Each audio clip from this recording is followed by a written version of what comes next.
Hey everybody, welcome back to the DANCNG SOBR podcast. Before we do anything else, please hit the like and subscribe button below. Do not take another second without hitting like and subscribe. If you're interested in supporting this podcast, you can now hit that join button and you can sign up for a monthly membership fee of $4.99 a month. $4.99 a month just to help support the podcast. You can also opt for the higher level if you are somebody with that feria. I want to give a big shout out to Espacio 1839 for allowing us to be in their house right here at Espacio1839.com. You could also visit them in person at 1839 East 1st Street in Boyle Heights. The holidays are coming up, and if you're going to spend some money buying people gifts, come here where you can get them something that they will truly love, like a really good shirt or a good book or something that they can, really appreciate, that will support a small business. Thank you so much. If you are somebody that feels extra giving during the holidays, don't forget to go to Venmo and send something to DANCNG SOBR. That's at DANCNG SOBR in Venmo. So don't forget to send us something if you love us, because we love you. And without further ado, let's get into it. This week, our guest is poet Xochitl-Julisa Bermejo. Hey everybody, welcome back to the DANCNG SOBR podcast. We are here in the studio at Espacio on a beautiful Thursday night. And today in the studio we have from the San Gabriel Valley, a señorita, a poet, Xochitl-Julisa Bermejo. Yes, thank you for having me. Oh, thank you for coming. I appreciate you taking time from your little book tour right now. And I know you're busy, and that's why we're here on a Thursday night, late at night. Yeah, thank you. Oh, no worries. I'm the one that likes to, I have to accommodate for you guys, and everybody that comes here has extremely busy schedules, so I'm happy that we were able to make it happen before our little event that we have coming up. And I guess we could just talk a little bit about that before we jump into like my typical stuff. But we have a show coming, your book release. Yeah, so it's December 1st at Beyond Baroque. That's a Friday night in Venice Beach.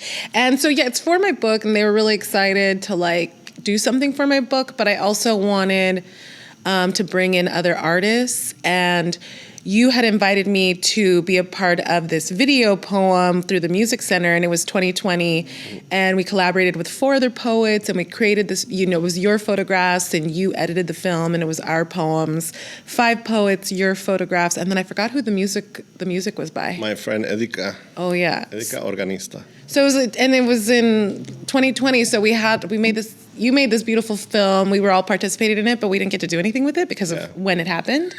So then when Beyond Baroque was really welcoming and excited to do something, I was like, okay, cool, but can we do this? So we're going to do a viewing of the film. Nice. Your photos are going to be on display. All 5 poets are going to be there reading their work. Nice. And so I'm excited to finally be able to show that off, because it was a really cool experience. It's exciting.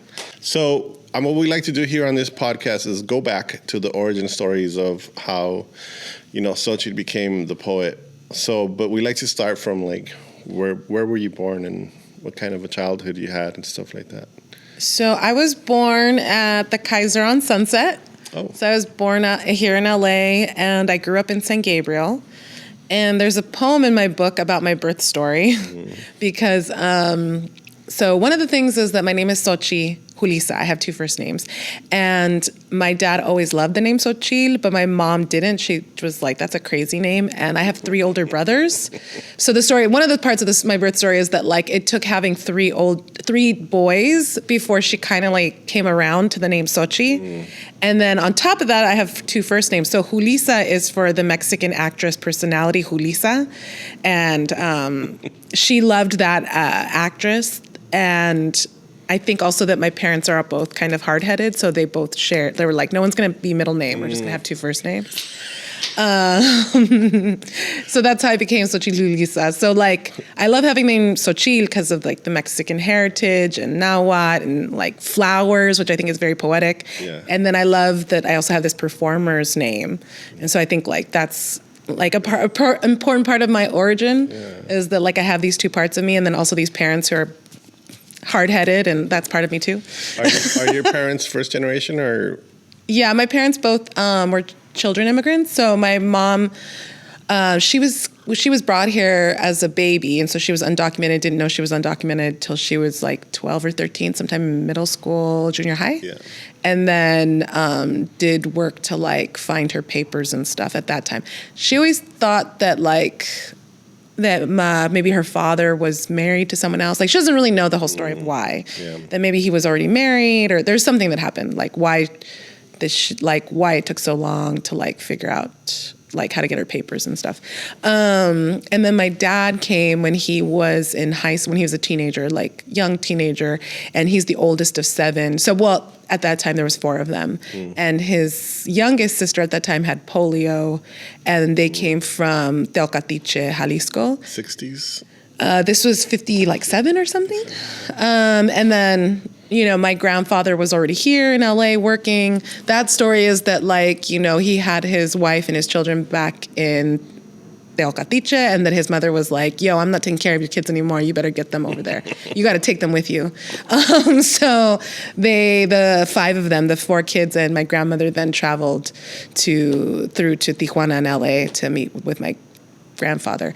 And my father being the oldest, I always imagine him having to be really the adult in that situation, like the oldest son. He had to take care of his mother. He had to take care of his sick sister. Yeah, like he had stories where he would like carry his sister to school, things like that. He had to be the responsible one. And same with my mom. She's the oldest of her family. So both of them had that. They're both, children immigrants. They were both the oldest. So neither of them, like they had dreams deferred, right? Like they could never pursue what they wanted because they had to like be the responsible ones, take care of the other kids. And so when it came to me and my siblings, my parents were always very supportive. Like, whatever you want, mija, we're going to support you. You want to do that? Because they're both artists at heart. I was going to say that real quick. Yeah. Because, I don't think I wonder if my parents ever had other dreams other than being parents. Because they came, from a rancho, came straight here and just worked. I always imagined their dream was to be parents in the United States. But it's interesting. I was going to ask you, do you know what your parents' dreams were? Did they have artistic dreams? Yeah, my mom wanted to be an opera singer, and she went to ELAC, I think, or something for a term or 2. And she said that her music teacher just wasn't really supportive. She just never got a lot of support. And then also, back in those days, she went to one of the East Side high schools. Why can't I think of the name right now? Garfield. Not that one. The one that starts with an M. The one that's like in Montebello. No. Oh my gosh, I can't think of the name. But she was put in remedial classes. Oh, okay. Probably because she was Mexican. So she had that experience. And then she went to ELAC, just never got a lot of support, and she wanted to be a singer. She wanted to be an opera singer. And she was still young. Still young. Right, 18, 19. And then her teacher, when she was like, I guess I'll quit, and her teacher was like, okay. And so she was like, okay. And so she never got to pursue that. Yeah. It was a different time. It was tough. Yeah. Crazy. And then with my dad, he's actually it took me my whole life. It took me so many years to realize that my dad is a music head. No way. Yeah, he loves Vicente. He does, clearly, I was telling you that in the 80s, he looked like Chalino. He dressed like that. He would wear his little leather vest and his hat and his boots. And he also used to have relationships with everyone at Pico Rivera Sports Arena. Wow. Yeah, so me growing up, one of the things that's part of my origin story is that my dad lost his job sometime, I don't know, I was probably 4 or 5. And then he was like, I'm going to pursue my dreams. And my mom was like, okay, whatever you want. She was the one that held down everything. She's the one that had the stable job. She worked for Pac Bell back in the 80s. That's big. Yeah. And so his thing was he just wanted to, he had all these businesses. We had a balloon business, a burrito stand, a flower stand. He's entrepreneurial minded. Yes. And one of the main things we did was that we would have this little booth at Pico Rivera. Yeah. So every weekend during the concert, so I would see Juan Gabriel, I would see Tigres del Norte, I would see Vicente, and I'd be selling stuff. I was little, so I was in charge of selling the ring pops for a quarter. And then I would be walking up and down those aisles while those performers were performing, selling my ring pops. But yeah, my dad knew all those people. He has a story that he was working on getting Selena to Pico Rivera, like the week before she died. Like, so he knew a lot of people. He was always in the know. And then when I was in high school, he started working at Univision at the radio stations. And like, now that was his dream job. Like, that's when I was like, oh wow, like this is what this man is making this man happy. Been a good DJ, Spanish. Yeah. Station DJ. Yeah. He definitely loves music. And so that whole time, three brothers and yourself, you guys were in San Gabriel Valley? I mean, San Gabriel, right? Valley, yeah. So. San Gabriel, in the San Gabriel Valley, yeah. Going to what schools? I went to San Gabriel Mission grade school. Yeah. Some people, because there's a high school there too, but I didn't go to the high school. I went to LaSalle High School, so all Catholic. Yeah. And then at that church, San Gabriel Mission. So I went to San Gabriel Mission grade school, and then I went to that church. My mother is still very involved with that church, so it's like that's where we all got our baptisms. I had my quinceañera at that church, all that stuff. And then I went to LaSalle. Actually, me and all my siblings went to LaSalle High School in Pasadena, which is a Catholic school. Okay, yeah. And what kind of experiences did you have in school, and let's try to figure out when you started, like, I mean, not when you started reading. Like, did you know how to read in high school? No, of course you did. Like, when did poetry? I mean, had to start young. I imagine maybe not. But tell me, when did poetry start to become something? Was it something yet? I'm wondering if, as a child, you had like a favorite poem. If you had somebody you liked to read and stuff like that. So it's interesting because I have a pretty fraught history with reading. Like, I was never a reader. And so I had a lot of shame about that for a long time, and now I'm just kind of like owning it. Yeah. For whatever reason, it is what it is, and you just like, yeah. Yeah, and I've always liked stories, and I've always liked TV, and like I had these two cousins that would stay at our house a lot, or vice versa, and they were huge readers. And then like my cousin Christy, when I would stay at her house at like bedtime, we would get in her bed and it'd be like, okay, it's reading time, story time. And that's not stuff we did at my house. We didn't have story time, you know, it's like, and so as we got older, that meant that like we each had our own book, and, you know, she was on one side of me and I was on this side, and we each had our own book, and we were to read, and she was reading and I was like flipping, like, yeah. And then, and I would ask her to read to me. So then, so she would read to me her books. And then my other cousin, also a big reader, she would like later, like I think like junior high, like I was a little older, she would spend the night at our house a lot because she went to high school with my brother. So we all went to the same high school. So she would spend the night a lot. And then she would read a book and I'd be like, well, what's it about? And then she would tell me the whole book. And I'm like, cool. Wow. So when did it... Do you still like not read novels? Or are you not that kind of... I love novels, but it's so hard to find one that's really going to like capture me. Yeah, it has to pull you. Yeah. Like I love when a novel like totally brings you in, and then like you're looking around, like you're just walking down the street and everything is like, whoa, you know, like there's a story in there or whatever. Like it just changes how you see the world. Yeah. I love that experience. It's very hard to find.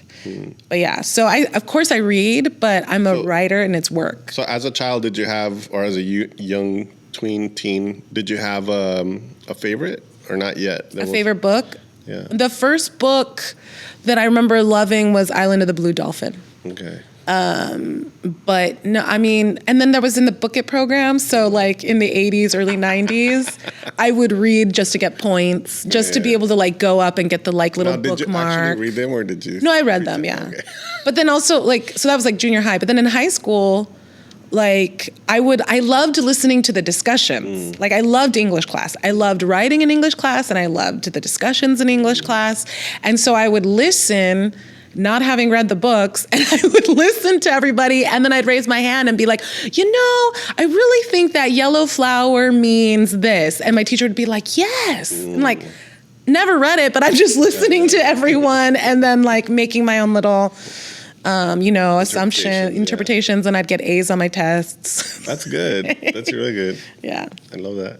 So you never had a moment in high school where you like thought that writing was a career yet, or nothing like that? This is not something that came into your mind yet? I always liked it. Yeah. And my first poems. My first one was I was like 7 or 8. I was at school. It was like my birthday. One of my classmates gave me a notebook that had shooting stars on the front. And so I was just kind of like looking at that shooting star, and I wrote a poem about shooting stars. And I got really excited that I could rhyme. So I was like light, bright, night. And I was like, oh. So that was my first poem. And then also at that time, I always loved going to the library, like library day. Yeah. So I don't know what it's like at public schools, but at a Catholic school, you go to the library like once a week, or you go to the music room once a week. Too, yeah. And then, so I always loved like library hour, and the librarian would give us like photographs and be like, write a story. Like that was my favorite thing to do. Like that's cool. Always loved writing from photographs, which is in this book, and why I love working with you. So that's always been part of my history. So that's how it started. And then in high school, I just wanted to be cool. Like I was like, God, I want to be the cool girls. I want to walk around with my notebook that's like drawn on and has all these things on it, and I want to paint on my docs. I want people to ask you questions, what the drawings are. Yeah, and like be cool. Like the cool girls painted their docs. They all had their like poetry journals. They all had their like cool look. I just wanted to be like that. Not so much that I wanted to like write. Was it like emo, punk rock, or goth? I'm gonna say it was 90s, so it was like alt girl, like emo alt girl. Yeah, a little blend of all that. Yeah, not necessarily a hardcore goth. No. Yeah. I like that. So it's like I just went to see Liz Phair a couple nights ago. She's doing this like revival tour of her 1993 album Exit to Guyville. I've heard that name a million times. I'm just like, I was so happy. I was like, I'm 16. I gotta listen to that. A lot of the things that you're talking about keep taking me to the things that I read in your book, but I don't want to get to that yet. But so high school, San Gabriel Valley, and then where did you start college? I went to San Francisco State. Okay. So that was really exciting because I did start reading in high school, but I was like something, and I don't know how it happened, and I don't know what turned me onto it, but I definitely have a memory of being in my school's library, like sitting on the ground reading about the Chicano movement of LA, and like in college. No, this is in high school. All right. So, like, I used to get teased a lot in high school for being, like, brown power girl. Like, oh, she's so militant. You know. How did that happen? I don't know. Like, I always was into, like, revolutions. I was always into, like, fighting for immigrant rights, which I think is, like, because, I always knew my parents were immigrants. So, even as a young child. So that was always mattered to me. And I was always like in class, something would come up and I would be the one to be like, nah, that's bullshit. I mean, I didn't say bullshit, but I would be like in history class, there would be some passage about like 200 men did this. And I was like, nah, there was women there too, So that was who I was in high school, and people would get really annoyed. That's awesome. Yeah. So I have a memory of being in my school library reading nonfiction about the Chicano movement. Yeah. So when I got to San Francisco State, it was random. You just picked a book because most of the people that come in here, they tell the story of when they got to college and they took a Chicano studies class that it woke them up. Yeah. Like you had this. You found this by yourself in high school. That's pretty cool. And I don't remember what got me to that book. I just remember sitting with it, and I remember being teased for being that kind of person. Wow. And then when I got to San Francisco State, it was like the most beautiful experience because I was like, I'm with all these people that care as much as I do, and found Chicano studies classes, and I was going to my first marches, and What year did you go to SF? 1998. 98. Okay. Yeah. Nice. And what was your experience up there like? I loved it. I loved. I especially loved the school. I loved how diverse the school was. I loved that there was like campus. It's like at the south. It's almost Daly City, off the M train, and I loved being on that campus. I mean, it was so cool. Like I didn't drive yet. Yeah. And you could just go up to the top of the campus, get on the train, and go to downtown. Like everything was so easy there. And I loved how diverse the campus was, and I loved how social justice minded people were there. Like I was like, I finally found my people, It's like, oh my God, there's people that actually think about this stuff. Have you been there lately? I just went on my tour and I got to go to 2 classes in the Chicano Studies department. I got to visit 2 classes and talk about my book and get them to write. It was awesome. I was so happy. Well, do you see a difference between San Francisco or the Bay Area then and the Bay Area now? You know, right now it doesn't feel that different, but when I was here like when I was there like 8-10 years ago, and there was a lot of buildings going up and a lot of skyscrapers, it was really it was a big difference. But I think because of, COVID, a lot of the tech people moved out, so it kind of feels back to the same. That's interesting. Yeah. Cool. I read in a bio that you went to Long Beach State. Yes. Oh, so you left SF. Yes. Okay. Which is so I was there until I was a junior, and then there's this thing about state schools. So you can go to another state school for a semester as like a transfer, or like just for a semester. Mm-hmm. And so I did that. And I don't. So I don't really claim Long Beach because I did that, and then, you're like early 20s and you're lazy and you forget to register again, and you forget to, you get lazy, and then it's like, I have a car here. I have my own room. I don't have to have a roommate and then like a 2-bedroom with 4 people. I was like, So I just stayed in Long Beach, but my college friends are all my San Francisco The biggest friends. impact was San Francisco. Yeah. I still have those friends. Yeah. I still remember those classes. I don't have a lot of memories of Long Beach. At this time when you were in college, I imagine early 20s, were you already writing poetry? Were you already soy poeta? Not yet, nothing like that. I was writing in high school little things here and there. I was writing in college little things here and there. But I only took one. At Long Beach, I only took one creative writing class, and it was a short story class. And I wrote one good short story and one thing that was nothing. And then I also, at Long Beach, I actually took this class that was immigration history class. And it was a class that was a combo between the Asian American Studies department and the Chicano Studies department. And so it was about both of those histories.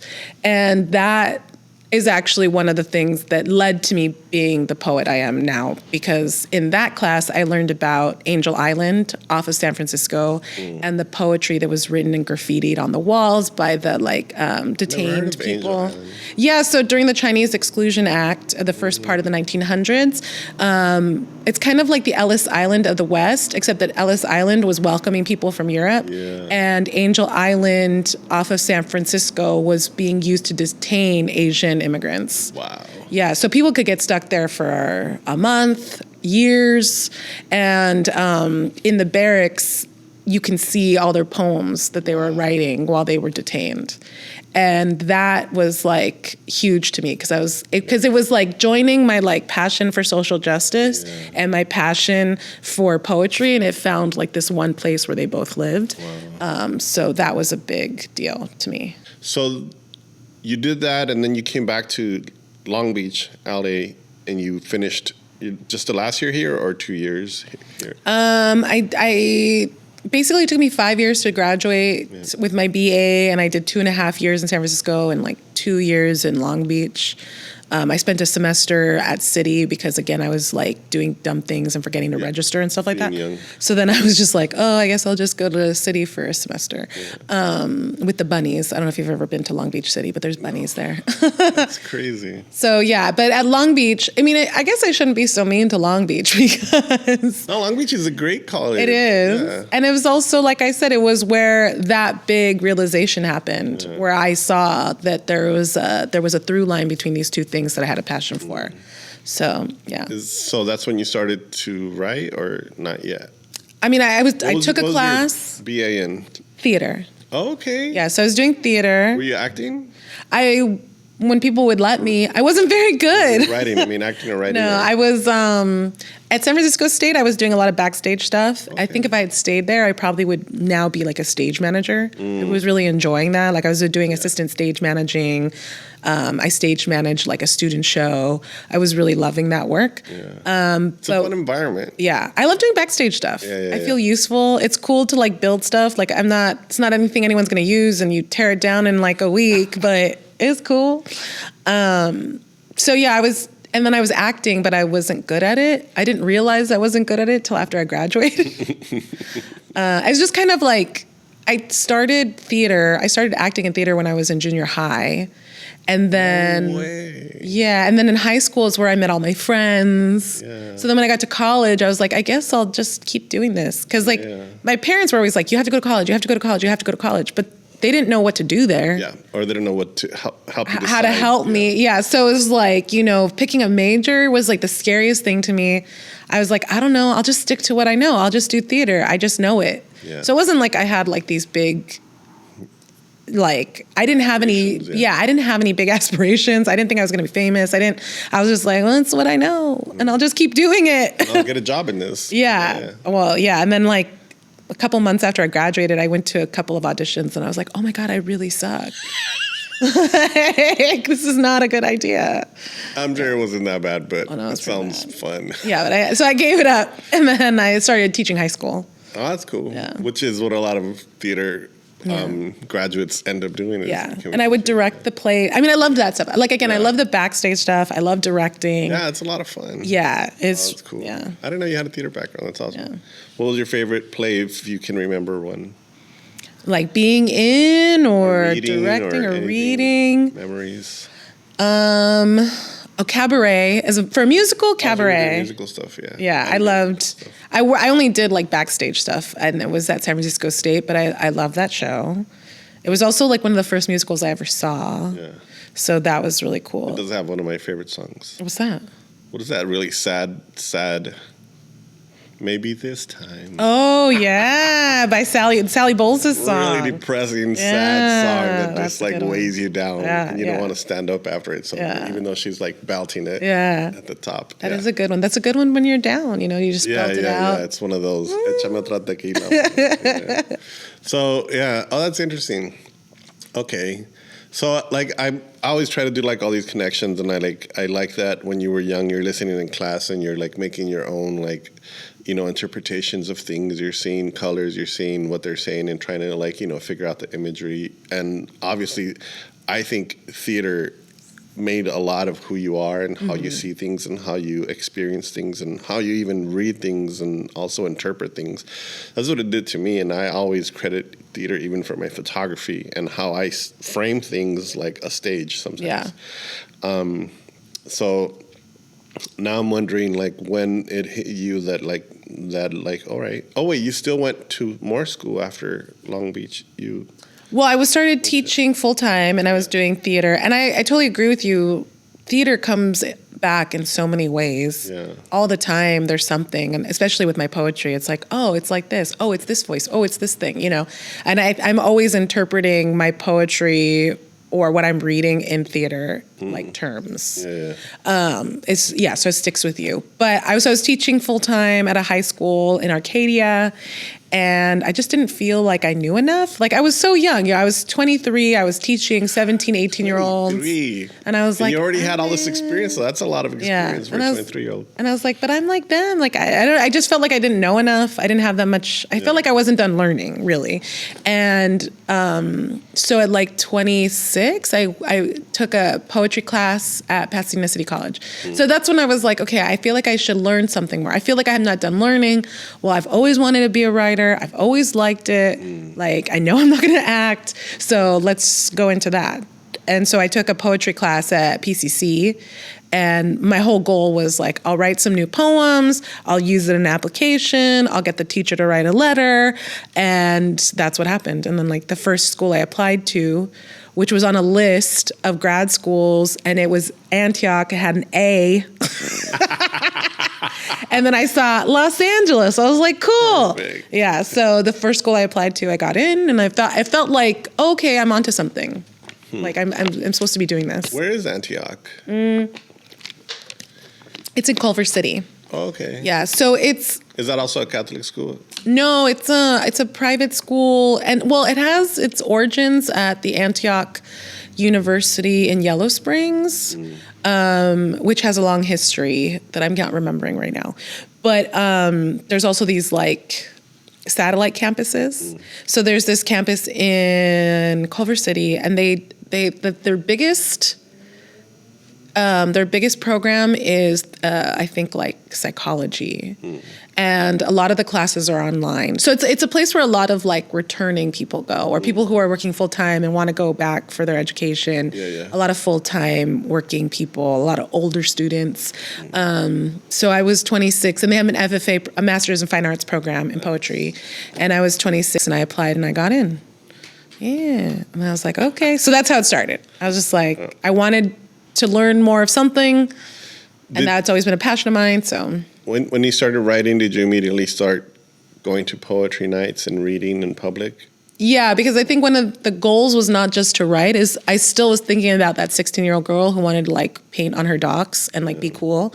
So I was still wanting to be an artist. I was still really wanting to be part of an artist community and be an artist. So I definitely started, I went like full on in to like going to like open mics, finding different open mics all over the city, finding classes, finding people to hang out with. Nice. Yeah.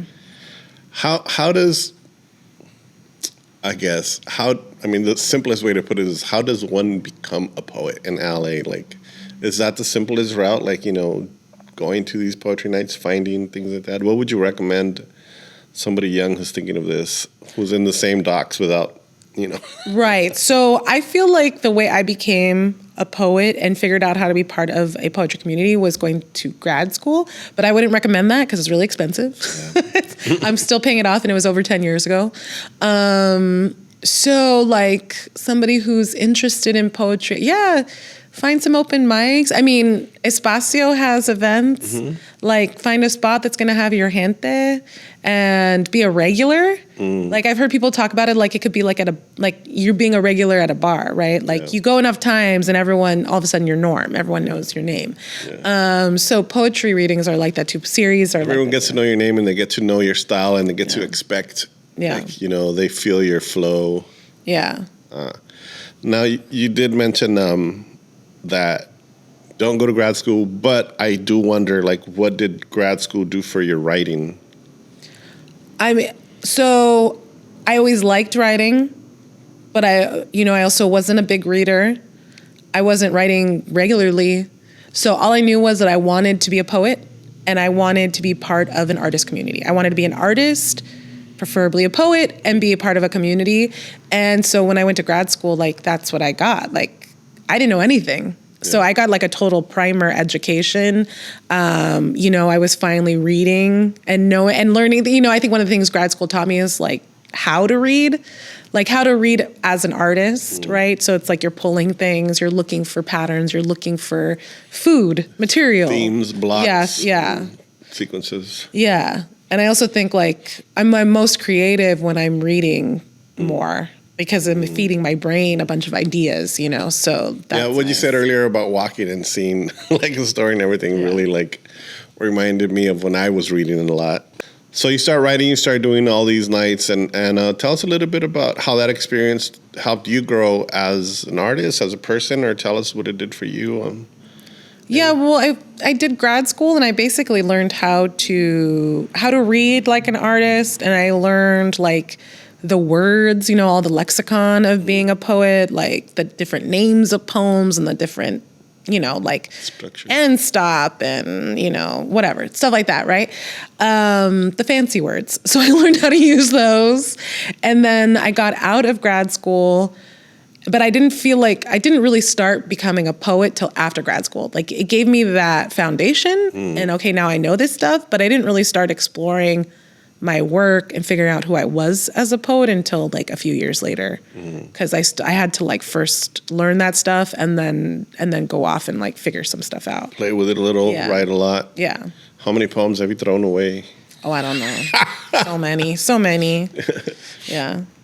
What is maybe during this time, what was your favorite thing that you did read? Like, who was your favorite poets or inspirations, if you could think of? Well, Carolyn Forche was a big influence on me in my early poet life. So Carolyn Forche wrote the book A Country Between Us, and she got commissioned. I forget what grant she got, but she got funding to go to El Salvador in the 80s during the war, and she wrote poems about that. And then that book was published, and that actually helped get support from the U.S. Wow. And so that, again, you know, that's social justice and poetry has always been like important to me. So finding out that like a poetry book could actually make a difference was like huge. And so then that, like early on, like in my first book, Country Between Us, was definitely like the goal. I was like trying to do something like that. A Country Between Us? Yeah. By Carolyn Forche. Oh. Yeah. I was thinking of Europe. No, yeah. I was just saying that was like the thing I was that was my like goal that I was looking at for like the kind of book I wanted to write. So when did you start like actually doing a lot of events and, you know, going out and reading in public and then start to get noticed? And what is the process for like starting to get, I guess, awarded like fellowships, et cetera? Because I tell us a little bit about the Steinbeck Fellowship that you were a part of, and what does it mean to be a Steinbeck Fellow? Sure. Well, the first big thing I ever got was the Poets and Writers California Writers Exchange. So Poets and Writers is a magazine. They have an online site where there's a lot of free resources, and they have kind of like satellite offices in different regions across the country.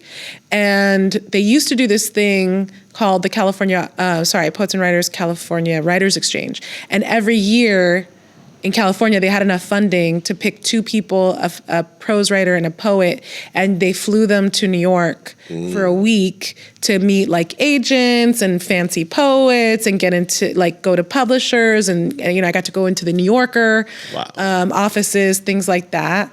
And nowadays they don't have all that funding, so now it goes from state to state. So, you know, once a year. So a state sees it once every 50 years. It's like, but I think I was one of two of the people who won it in my year, and I think that was the last year that it stopped being annual. Wow. Yeah. So yeah, so that was the first award I got, and I got to go to New York, and I got to go to the like New Yorker office. And what led to that was a project I did that's in my first book, Posada, which is that I went out to the Arizona-Mexico border, and I volunteered with No More Deaths, and then I wrote about that because I was trying to I was like chasing this idea of like Carolyn Forche's book. So when I applied for that project, when I applied to volunteer with them, my idea was like, I'll volunteer with them.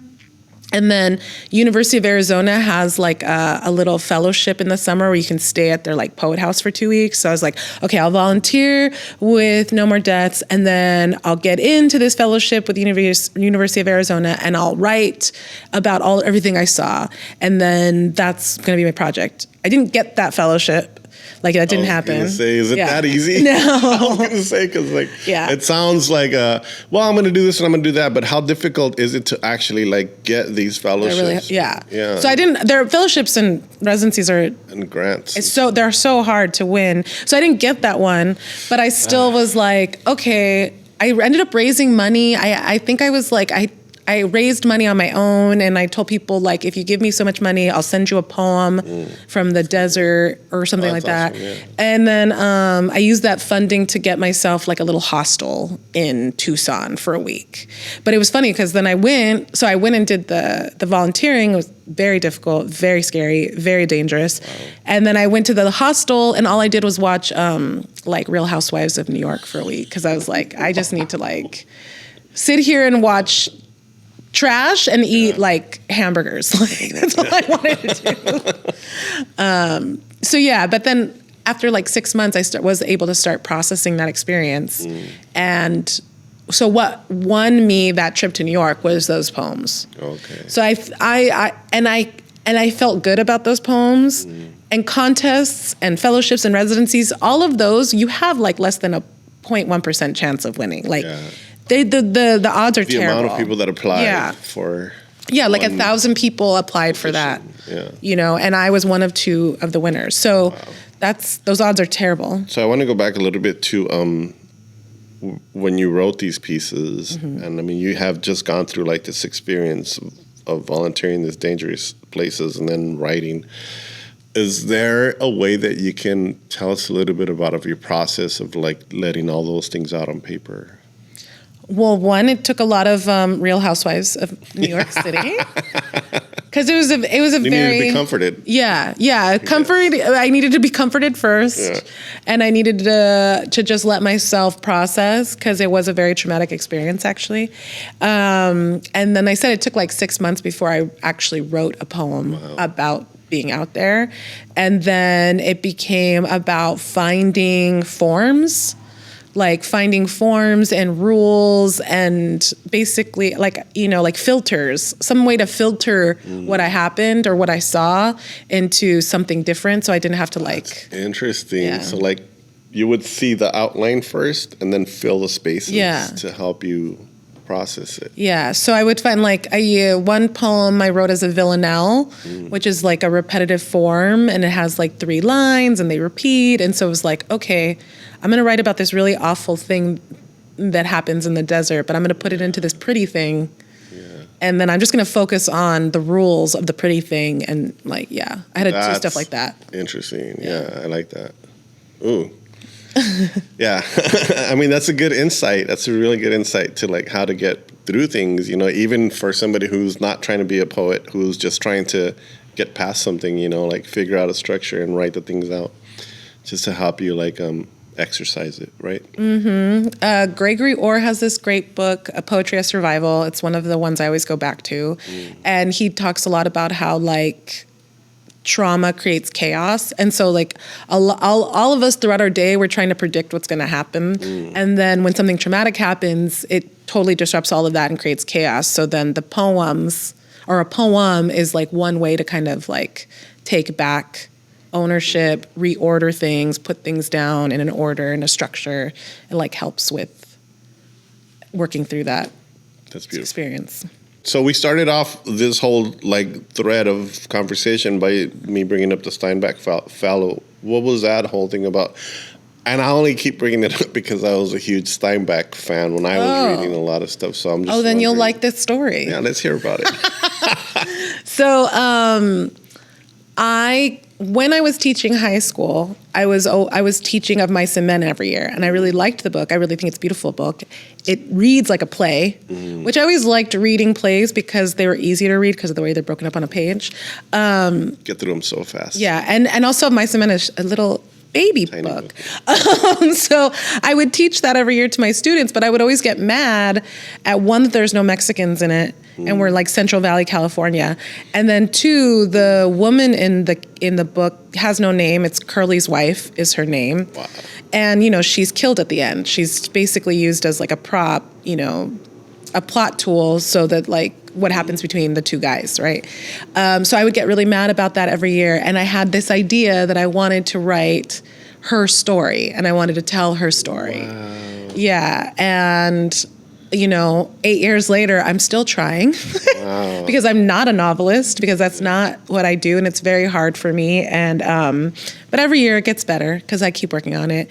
But so I applied with this idea, this like a first draft of that. And I applied to the Steinbeck, and they don't actually they're not looking for Steinbeck things, right? But then also I think I fit so well that I think it helped my application. So yeah, it's that I applied to the Steinbeck with that novel, a first draft of it, and I got awarded, and I got to like spend a time in San Jose State because that's where it's out of, and I got to go up there and do a couple of readings. I also did a road trip a couple times through the Central Valley. I went and visited the museum, the Steinbeck Museum. Henry Row. Yeah, all of that. Wow. Yeah. That's a lot of fun. Wow. And so this is a book that is still in the works, being chipped away at.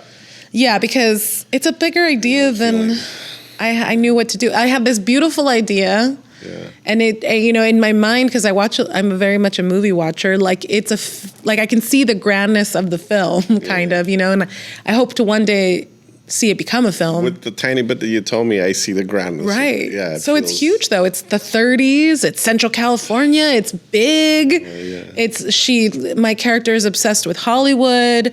She's obsessed with Lupe Velez specifically, who's, a Mexican actress from the 30s. Yeah. And, Yeah, so it's this really big idea that's a really beautiful big idea that people get really excited about, but I'm not a novelist, so I don't have the skills, right? So it's like a lot of digging and and there's a lot to have to novel. It's like every time I revise it, I'm like, oh, character histories. Yeah, I should probably know about these people more. And then the next time I'm like, oh, setting. Yeah, I should probably have more setting, Yeah. I'm excited. I hope that I get to read that one day. That sounds really fun. Yeah, I hope so too. Let's move on now to now. You've made yourself a little bit of a career with your poetry and stuff. You've been doing this for a while now, and you were now releasing your second book, right? Your first book was called Posada, Offerings of Witness and Refuge. And that was released when? That was released October 2016. Okay, so not too long ago. No. Yeah. And where can people find that book? Online. Yeah, they're both books. You can find them at like anywhere books are sold, or you can go to my press, which is Sundress Publications, for that first book. So before you tell us about your new book, that book, Posada, do you think you could surmise it in a couple sentences? I sure can. Let's hear about it. So I went out in 2011, I went and volunteered with No More Deaths out in the border for about 2 weeks. And so there's a section in the book that's a lot about that experience and what I saw out there. And that was my goal. Like, I wanted to go to the border. I wanted to see the wall, the quote unquote wall, and, be able to report back on that in poetry. So that was part of it. But then when a friend of mine read the poems, he was like, yeah, these are pretty good, but why would somebody do that? Who is that person? So then that made me go back and kind of excavate my own history, my family. I mentioned I always cared about immigrant rights, even as a young child. So just thinking about those stories and those first times, that I saw my parents being treated poorly. And then also thinking about my own family's history and writing those stories and connecting what was happening in current day to what my family's experience was 50 years ago, or what's the time frame on that? Yeah, I guess. And then it also became just me as a single woman in LA, just trying to find my own home, because it all came down to that. It's called Posada, which is the Mexican pageant at Christmas, Catholic pageant at Christmas, where two people dress up as Mary and Joseph, and they go through the neighborhood and they knock on doors and they're trying to find a place to stay. What is that line? What is it? What is the little line when they ask for stuff? I can't can you let us stay or something? Yeah. And they're like, no. No, you can't. Go to the next keep one. Going. But we have food for you, which is always cool, yeah. So that title came from that my grandmother lived in Boyle Heights, and so I would spend a lot of time here on the weekends, all the time. And she and it was Christmas, and we saw Posada going down the street. And so she and I were standing on her porch. And so I wrote a poem about that, she and I watching the Posada going down the street. And then that became the title, because I was wanted something metaphoric. And I felt like the Posada was a good metaphor for the immigrant experience, trying to find, your home. And then that came back to me, oh, I'm actually just trying to find my home. We're all just trying to find our homes. And here I am, single. I would love to have a family. I would love to have my own place, and connecting all of that. So that's the first book.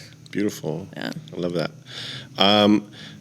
Now, ahí viene el libro nuevo. Sí. And it's available now, right, in your touring bookstores and colleges, etc., to talk about it. And I had a chance to read most of it. I did read most. I got halfways, and then I jumped to the end, and then I was like, oh, it's not that long. And then I went back, so I jumped back and forth. I probably didn't read 6 pages, but I think you and I are similar readers. It was I just wanted to get it done before I came here tonight. But it's definitely a lot of fun and a quick read. But I was really struck by a couple of poems, mostly the first one, just because there's so much imagery in things. Oh, see, One Sweet Day. Yes. One Sweet Day. Yeah. Yeah. One Sweet Day. A list of a to-do list for the first day of spring. Yeah. And in that poem, you just really paint a picture of yourself as a young person and a lot of the things that you were experiencing per day. So can you tell us a little bit about that poem? Yeah. This is the first poem I wrote for this book. And it was a time when I was having a lot of that. So it was written in March 2017.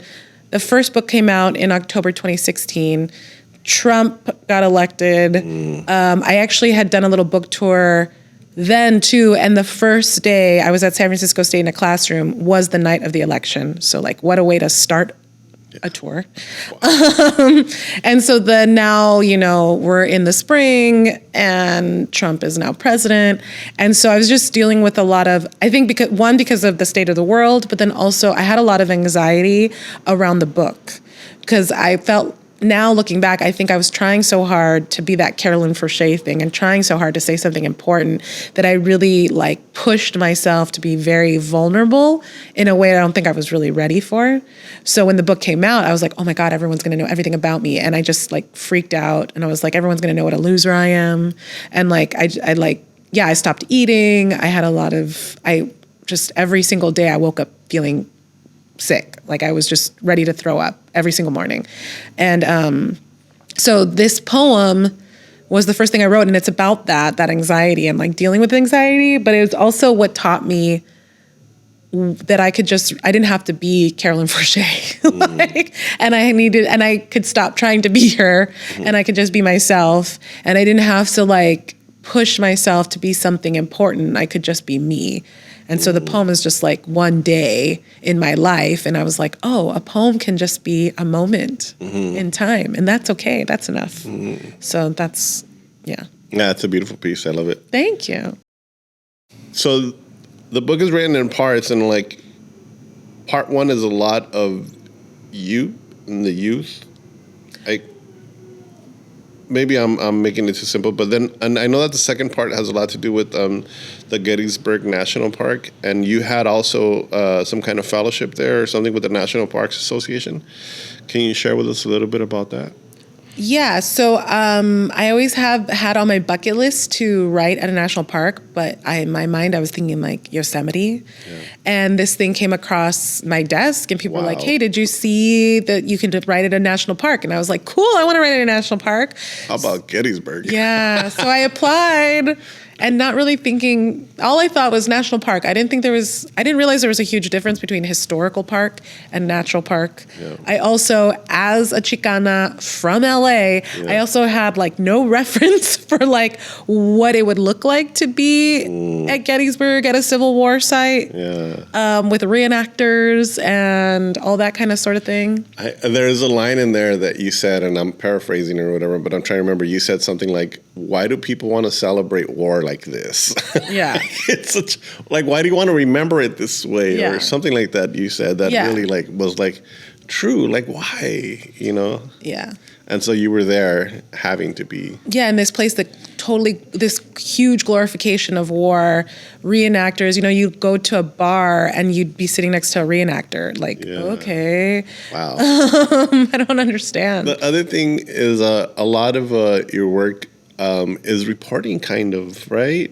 Yeah. And it's something that just comes naturally to you or because of the situation that you're in and then your poetry comes out that way. I think I've always been a poet of witness. And that first poem, there's a shooting. This one day with anxiety, there's a shooting that happens close to my home.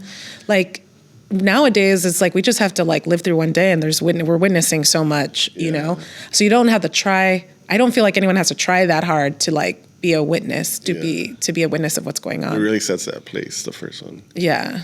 And then I really loved these other two poems once I get to the juicy part, which is more about, I guess I want to say your sensuality and but I really loved Variations of a Wooden Spoon. Yeah. That's a beautiful piece. Thank you. I loved it. And I hope everybody reads it. I'm not gonna recite it for you. And then learning, I'm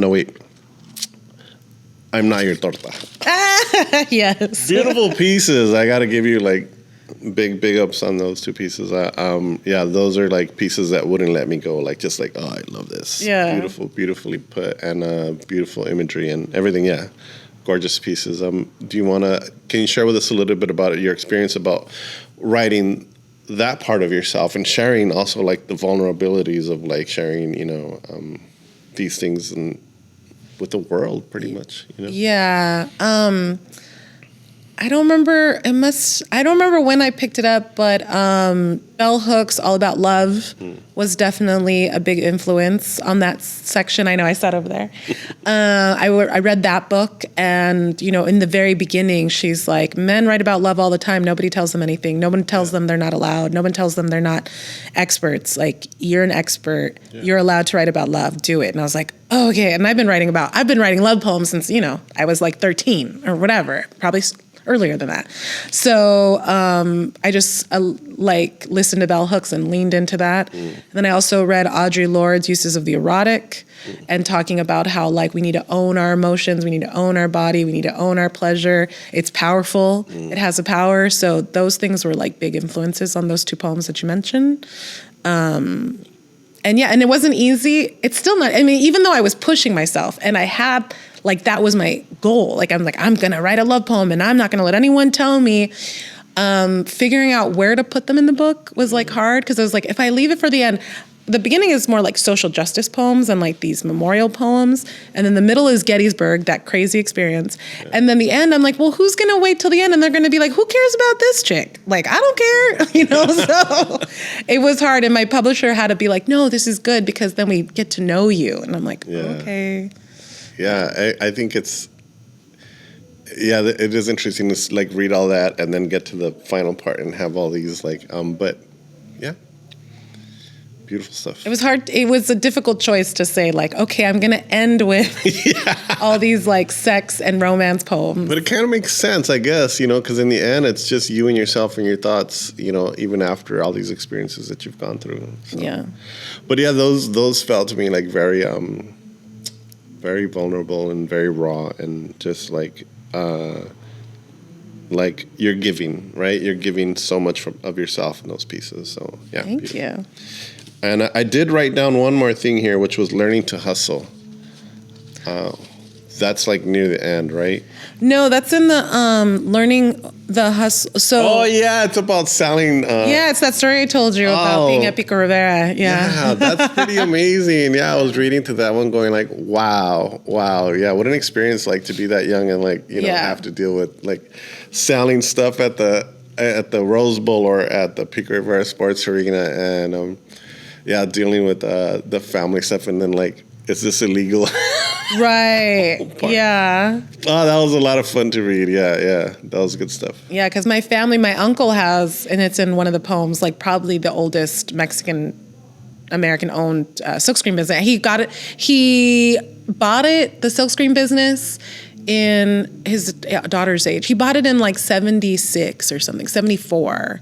So it's over 40 years old, 47 years old business, wow. LA, continuously going for almost 50 years, wow. Silkscreen business. So I think it's funny when everyone goes through their silkscreen phase, right? Like a lot of people go through their silkscreen phase and I'm always like, that's cute.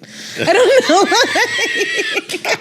Just because I've been around it my whole life. The monstrosity of his collection. Yeah. I mean, the machines in there are huge. Like there's this huge heater thing. I'm just, yeah. But he was doing what do you call them? Knockoffs too for the. Yeah, every time there was a Super Bowl, he always does like a knockoff version, or like in the poem, it's the World Cup. It's the Women's World Cup. Oh yeah. And there's knockoffs. And my uncle's like, "Hey, let's go. You want to make some money?" And I was like 18. I was like, "Okay." And so we're selling knockoffs on the street. Yeah. That was a lot of good imagery and insight to like that world and like just. Not even knowing like what's going on, you're like, sure, whatever, yeah, okay. Standing on the street, like, hey, $20 a shirt, whatever, and that was a pretty, that was a lot of fun to read. So we are, at our time limit. We're getting near the end. Is there anything that we haven't talked about that you would like to talk about? No, I don't think so.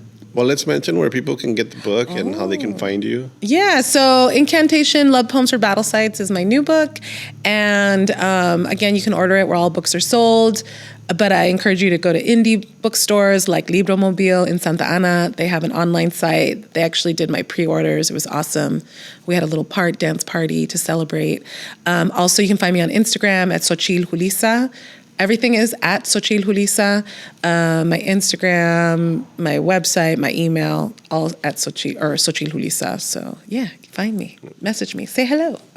There is a question that we ask everybody at the end of each podcast. And the only thing that I ask is that you try to answer in one sentence. One sentence. And so if a being from another planet like stood before you and was able to look at you and was able to see with their superpowers your entire life, everything that you've done, everything that you've been to, all of these difficult things that you've gone through, all of your struggles, and all of your accomplishments and everything, your books and your years in college, and if they stood in front of you and said, Xochitl-Julisa, how do you do it? Oh my gosh, how do I do it? I just, by doing it. So like,